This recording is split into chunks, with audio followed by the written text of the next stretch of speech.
Bueno, hoy nos toca ponernos la gabardina y sacar la lupa porque vamos a resolver uno de los mayores misterios de la naturaleza, por qué cada especie vive donde vive y no en otro sitio.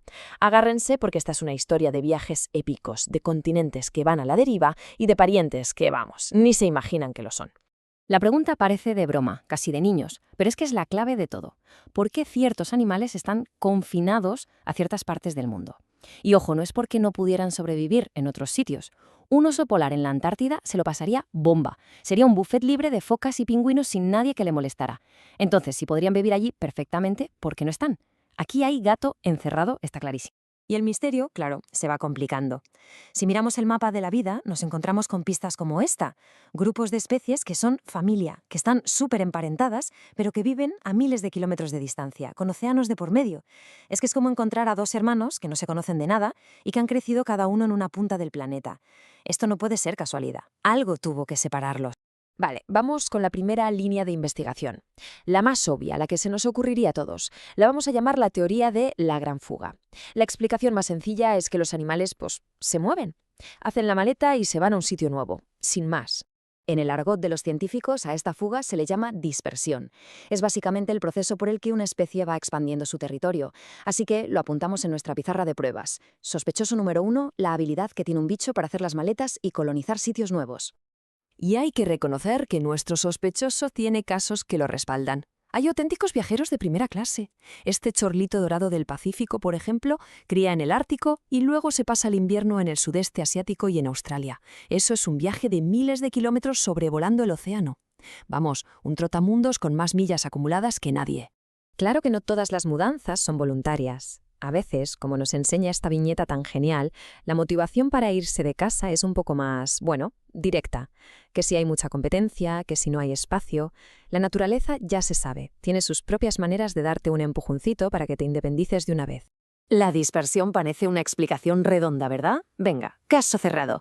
Pero como en toda buena historia de detectives, justo cuando crees que ya lo tienes todo, aparece una prueba que no encaja, un cabo suelto. Y en nuestro caso, ese cabo suelto es un caracol. Les presento a nuestros dos protagonistas, dos especies de caracoles marinos que van a poner nuestro caso patas arriba. A la izquierda, el que llamaremos caracol viajero. Sus larvas se pasan un mes flotando a la deriva en el océano, un auténtico crucero por el Atlántico. A la derecha, el caracol casero. Este es todo lo contrario. Sus crías nacen ya formaditas, sin ninguna etapa de viaje, de la roca de mamá al mundo, directamente. La pregunta, claro, ¿es obligada? Con lo que hemos visto, ¿quién debería haber conquistado más terreno? ¿El viajero con sus larvas trotamundos o el casero que no se mueve de su roca? La lógica parece que lo deja bastante claro, ¿no? Pues sorpresa. Contra todo pronóstico, es el casero, el que no tiene larvas que viajan, el que tiene un área de distribución muchísimo mayor, como se ve en la línea de puntos. Esto se conoce como la paradoja de Rockall, y es una prueba que nos desmonta el chiringuito. La dispersión, nuestro principal sospechoso, no pudo haber actuado en solitario. Necesitamos buscar un cómplice o, quizá, un culpable completamente diferente. Y aquí es donde la historia da un giro de guión espectacular. ¿Y si hemos estado mirando en la dirección equivocada todo este tiempo?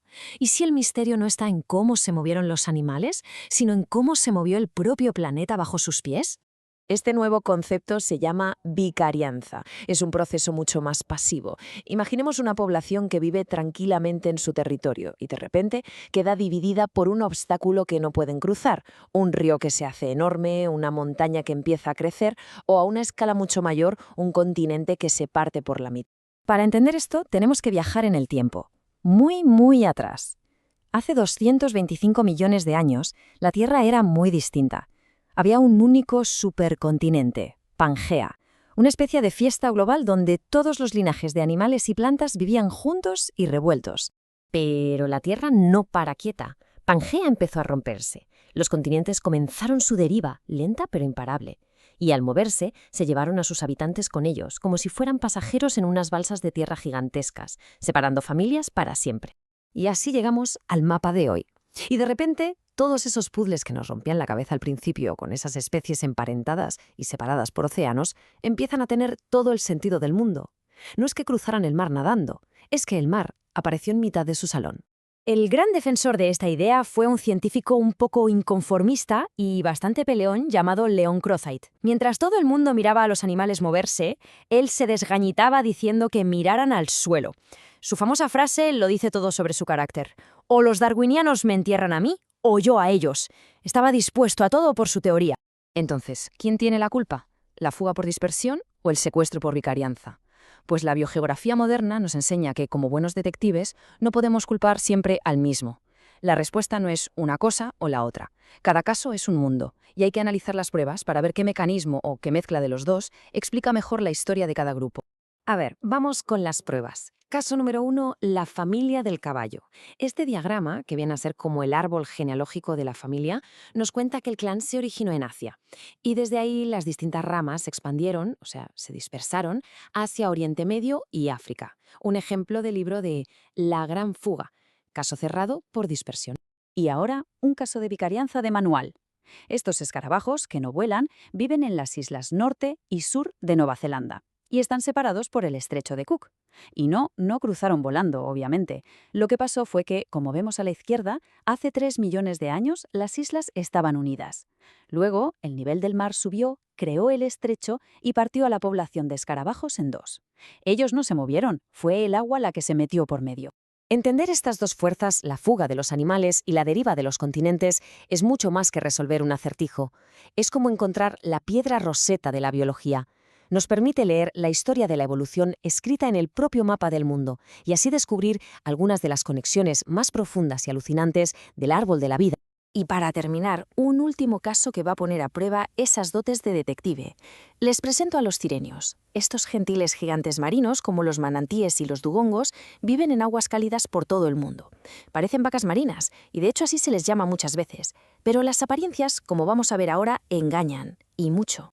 A ver, fijémonos bien. Si tuviéramos que buscarle un primo cercano en tierra firme, ¿en quién pensaríamos? ¿Por ese aspecto robusto o herbívoro, quizá un hipopótamo? ¿O, siguiendo la pista del apodo, una vaca?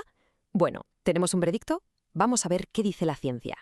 Pues la respuesta correcta es el elefante. Ya sé lo que están pensando, ¡imposible! Pero la genética y los fósiles no mienten. Este árbol genealógico demuestra que, aunque no se parezcan en nada, los sirenios y los proboscidios, los elefantes, comparten un ancestro común bastante reciente. La biogeografía nos ayuda a rastrear cómo sus antepasados, que vivían alrededor de un antiguo mar llamado Tetis, acabaron dando lugar a linajes tan increíblemente diferentes. Y esa es la magia de la biogeografía. Nos demuestra que el lugar donde vive cada animal no es un capricho, sino el último capítulo de una historia épica de movimiento, separación y evolución a lo largo de millones de años.